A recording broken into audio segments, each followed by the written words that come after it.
ទាហានថៃនៅតែប្រមាថបណ្ដេញទាហានខ្មែរនៅពេលចុះល្បាតតាមបណ្ដោយព្រំដែន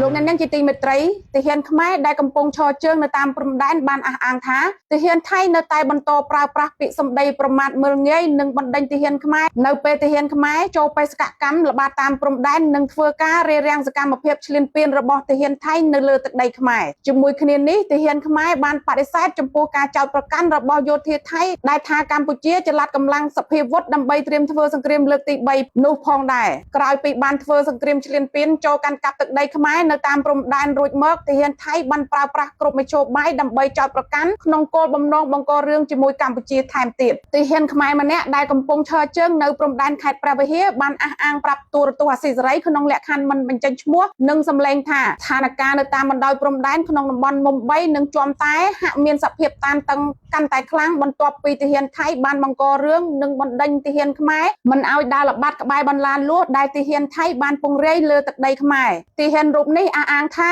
ក្រៅពីប៉ះពាក្យសម្ដីគ្នាទាហានថៃនៅតែបន្តលួចបាញ់ឆ្មាក់លើទីតាំងទាហានខ្មែរជាច្រើនលើកទាំងពេលថ្ងៃនិងពេលយប់ខណៈទាហានខ្មែរមិនបានបាញ់តដៃវិញនោះឡើយដោយបារម្ភពីការផ្ទុះអាវុធជាថ្មីម្ដងទៀតចំណែកនៅខាងព្រំដែនមន្ទីរមានជ័យឯណោះវិញទាហានខ្មែរម្នាក់ដែលកំពុងឈរជើងនៅតំបន់ប្រាសាទតាក្របីបានប្រាប់ទូរទស្សន៍អាស៊ីសេរីក្នុងលក្ខខណ្ឌមិនបញ្ចេញអត្តសញ្ញាណថាទាហានថៃបានបង្ហោះដ្រូនចូលក្នុងតំបន់ឈរជើងរបស់ទាហានខ្មែរស្ទើររាល់ថ្ងៃដើម្បីតាមដានសកម្មភាពរបស់ទាហានខ្មែរទន្ទឹមគ្នានេះលោកបានបដិសេធចំពោះការចោទប្រកាន់របស់ទាហានថៃដែលថាទាហានខ្មែរបានជីកលេនដ្ឋាននៅជិតតំបន់ប្រាសាទតាក្របីដើម្បីត្រៀមធ្វើសង្គ្រាមជាលើកទី3នោះគឺជារឿងមិនពិតក្នុងចេតនាមូលបង្កាច់មកលើកម្ពុជាទាហានខ្មែរបានអះអាងថាការជីកលេនដ្ឋានរបស់ទាហានខ្មែរនៅតំបន់ប្រាសាទតាក្របីគឺធ្វើឡើងក្នុងទីតាំងកម្ពុជានិងជាយុទ្ធសាស្ត្រតាមវិជ្ជាជីវៈរបស់យោធាដើម្បីការពារខ្លួនដោយដែលទាហានថៃបានធ្វើនោះដែរដោយមិនមែនជាការត្រៀមខ្លួនដើម្បីធ្វើសង្គ្រាមដោយការផ្សាយបំផោងស្ថានភាពរបស់យោធាថៃនោះឡើយ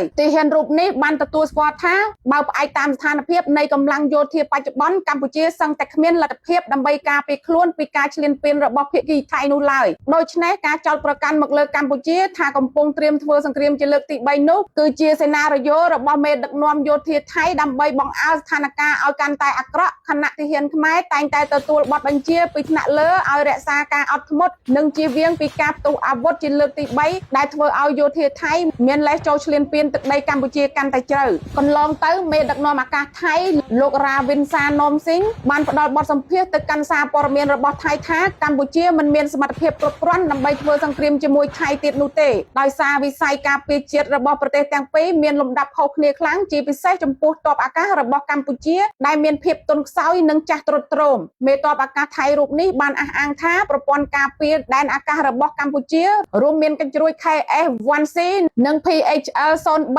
ដែលលោកហ៊ុនសែនដាក់ឈ្មោះថាសំណាញ់មេឃនោះក៏មិនមានសមត្ថភាពគ្រប់គ្រាន់ដើម្បីបាញ់កំទេចយន្តហោះចម្បាំងស៊េរីទំនើបរបស់ថៃដែលបានអភិវឌ្ឍនិងធ្វើទំនើបកម្មបច្ចេកវិទ្យាថ្មីបាននោះឡើយដោយយន្តហោះចម្បាំងថៃអាចបាញ់កំភ្លើងកំទេចគ្រាប់កញ្ជ្រួចទាំងនេះនៅលើអាកាសបានងាកមករឿងបញ្ហាព្រំដែនវិញនៅតំបន់ថ្មដាក្នុងខេត្តពោធិ៍សាត់អ្នកជាតិនិយមនិងយោធាថៃបានយកទង់ជាតិថៃបាំងពីមុខទូកុងទីន័រនិងបានស្រែកបណ្ដេញទាហានខ្មែរដែលបានចុះទៅពិនិត្យទីតាំងក្នុងទឹកដីកម្ពុជាដូចគ្នានេះដែរក្នុងពេលដែលមន្ត្រីក្រសួងការបរទេសលោកប្រាក់សុខុនបានដឹកនាំតំណាងទូតអន្តរជាតិនិងតំណាងបរទេសប្រចាំកម្ពុជាចុះទៅត្រួតពិនិត្យផ្ទាល់ការដាក់កុងទីន័រនៅឃុំថ្មដានៅថ្ងៃទី27ខែមីនានេះយោធាថៃបានតម្រង់កាណុងកំភ្លើងមកកាន់ភាគីកម្ពុជាខណៈអ្នកជាតិនិយមថៃបានសរសេរទៅលើបណ្ដាញសង្គមដោយប្រមាថអាយុជីវិតលើតំណាងកម្ពុជាទៀតផងរដ្ឋមន្ត្រីក្រសួងការបរទេសលោកប្រាក់សុខុនបានថ្លែងក្នុងជំនួបជាមួយពលរដ្ឋភេសកនៅក្នុងខេត្តពោធិ៍សាត់ក្នុងថ្ងៃដដែលនេះថាកម្ពុជាចង់ដោះស្រាយបញ្ហាចំនួនព្រំដែនដោយសន្តិវិធីជាមួយថៃក៏ប៉ុន្តែដោយហេតុថាប្រទេសនេះពិបាកនិយាយគ្នាណាស់ដោយសារតែអាងលើអំណាចយោធារបស់ខ្លួនជុំវិញរឿងនេះប្រធានក្រុមប្រឹក្សាអ្នកឃ្លាំមើលលោកម៉ែនណាតលើកឡើងថាមូលហេតុដែលប្រទេសថៃអាចឈ្លានពានមកលើកម្ពុជានិងក៏ស្ថានភាពបានបែបនេះគឺដោយសារកត្តាធំចំនួន2គឺទី1កត្តាខាងក្រៅបណ្ដាលមកពីសន្តិភាពពិភព បលោកកំពុងមានភាពច្របូកច្របល់ដោយសារសង្គ្រាមនិងទី2គឺកត្តាខាងក្នុងដោយកម្ពុជាខ្លួនឯងផ្ទាល់មានកំសោយវិស័យការពារជាតិនិងមានកេរ្តិ៍ឈ្មោះអាក្រក់នៅលើឆាកអន្តរជាតិយ៉ាងណាក៏ដោយចុះទាហានខ្មែរនៅជួរមុខជំរុញឲ្យរដ្ឋាភិបាលប្រញាប់ប្រើប្រាស់យន្តការច្បាប់អន្តរជាតិដើម្បីប្រឆាំងនឹងស្ថានភាពឈ្លានពានរបស់ថៃព្រោះស្ថិតក្នុងស្ថានភាពផុយស្រួយបែបនេះការប្រើប្រាស់អាវុធមិនមែនជាជម្រើសល្អនោះឡើយនាងខ្ញុំសុកស្រីនួនពីរដ្ឋាភិបាលកម្ពុជាឯករាជ្យ$23